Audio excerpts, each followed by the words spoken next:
Rushed yesterday, last day. They were really trying, yeah. Heiko, you got nicked yesterday. Yeah, that's the third time I've been nicked, and don't forget there were 2 other weeks when they were trying to nick me. So it's a very, it's not scary, but it's creepy. What happened? You know, So what? They took you yesterday, and then yesterday they grabbed me. I went into the park.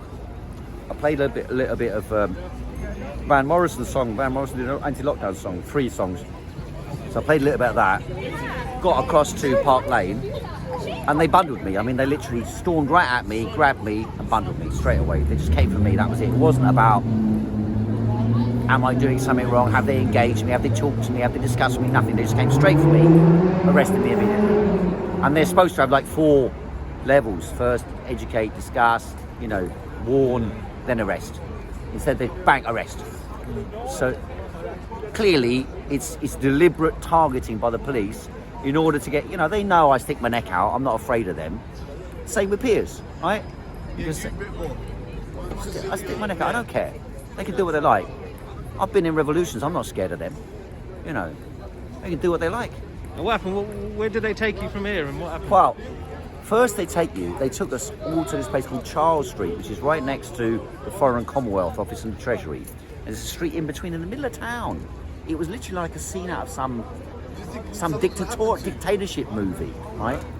And then when I got into this place, they got you cuffed. Then cuffed, it was in front. Then they take you into a search place, search you. And then they took us to this other place where they de-arrest you. Well, they said they're going to de-arrest you.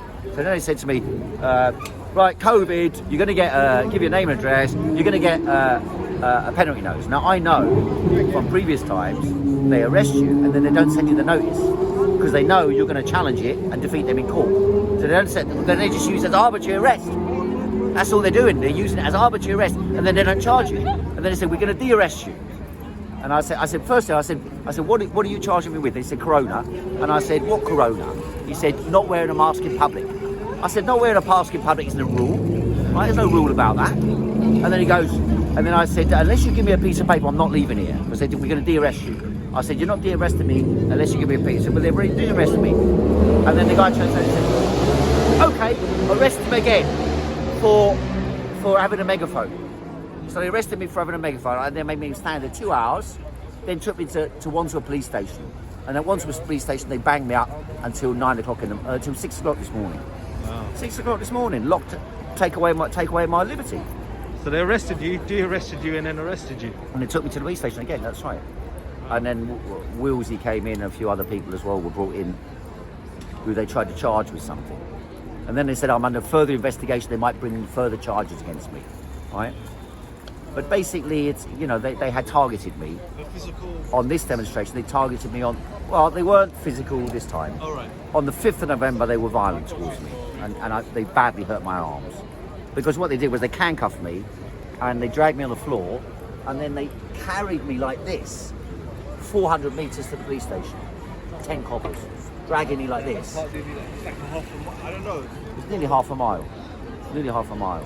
And literally, it was like this, and the handcuffs were tearing at my arm, and I had to grab my trousers like that to stop it being really painful, because the tension on the arm was pulling them up against each other, and I got I don't have now, but I had quite bad bruises and cuts. That's from yesterday. I mean, they're not big, but I mean, why do you have to bruise someone? Yeah. What have I done?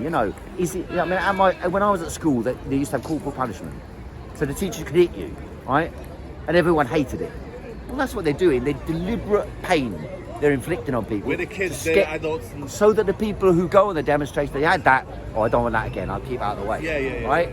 So, of course, they know from the Extinction Rebellion thing, the theory of Extinction Rebellion was quite simple.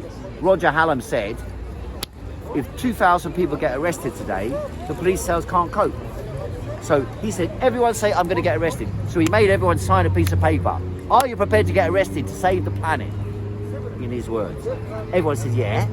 And then, of course, when they all say, yeah, then all these kids sitting there, they arrest us. Then, of course, the police can't cope. Yeah.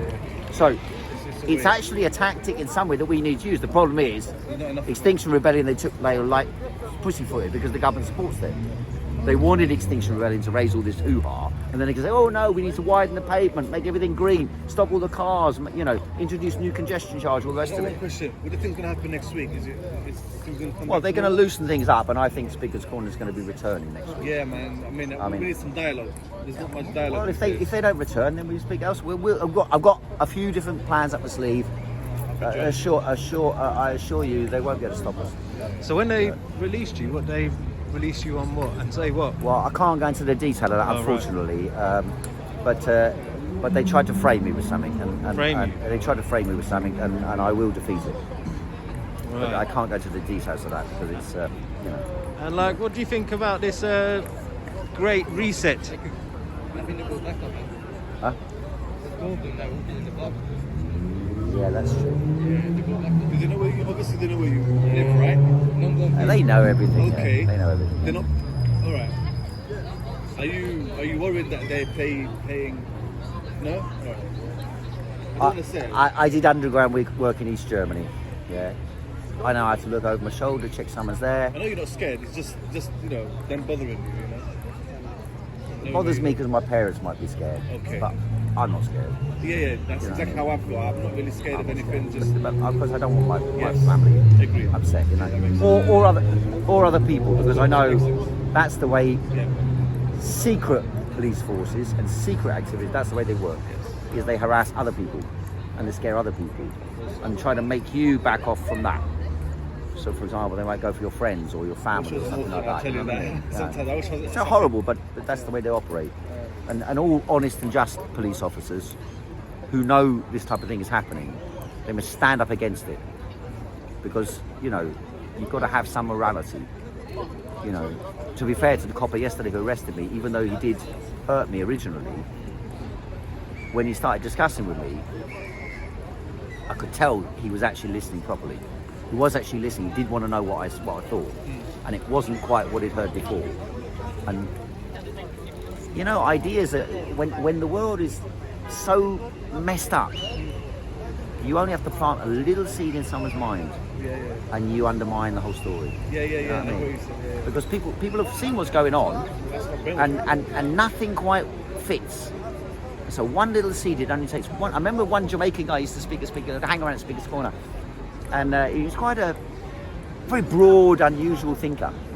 And I said, and I did a little interview with him because he did a radio. I still do a radio show. I did a little interview with him, and I said, when did you start to think the way you think? And he said, one day, he says, I'd always been shaving all my life, and one day, I thought, why am I shaving? And then he stopped shaving. He had a great big beard, but and that for him was the sudden transition. It can be a tiny little thing. Is that your to lead mate? someone to change their way of thinking. No, it's not. It's not. It's not Santa. Santa's here. Well, that's why the police are coming. Watch out! The police are here. So what do you think about the Great Reset? Well, the Great Reset is a faction of the ruling class linked in with technology and with big powerful interests around the UN, the World Wildlife Fund, big NGOs, all that sort of thing, who've got an agenda that they want to promote, and they are succeeding in some way in doing it because no one else is there opposing it. And like, for example, this whole road widening, pavement widening. Are there cyclists using these cycle lanes? No. Has it messed up the entire traffic in London? Yes. What's the logic behind it? The logic behind it is this stupid sign that says keep 2 meters apart. But everybody's known since March that you can't catch coronavirus in the open air. You can't catch coronavirus from less than a meter unless you're talking to someone inside for more than 10 minutes.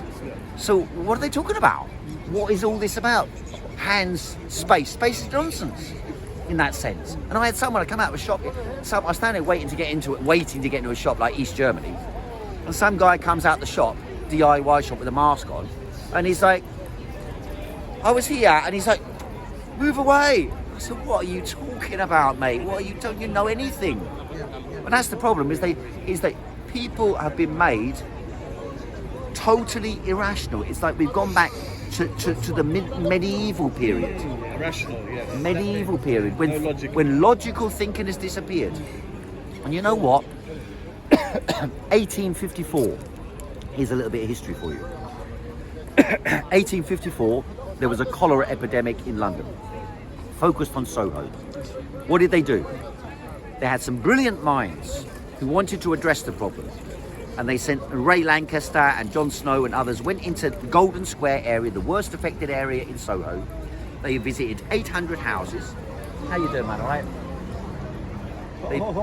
They visited 800 houses, and they separated the healthy people from the sick.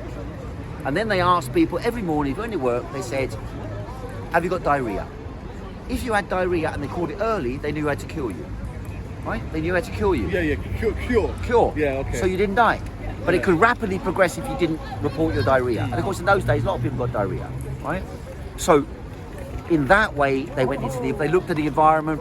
Were the houses ventilated? Did they get proper water supply? But everybody thought, because there were so many dead bodies buried here and there, and there was sewage everywhere, they thought it was from the bad air, the bad smell.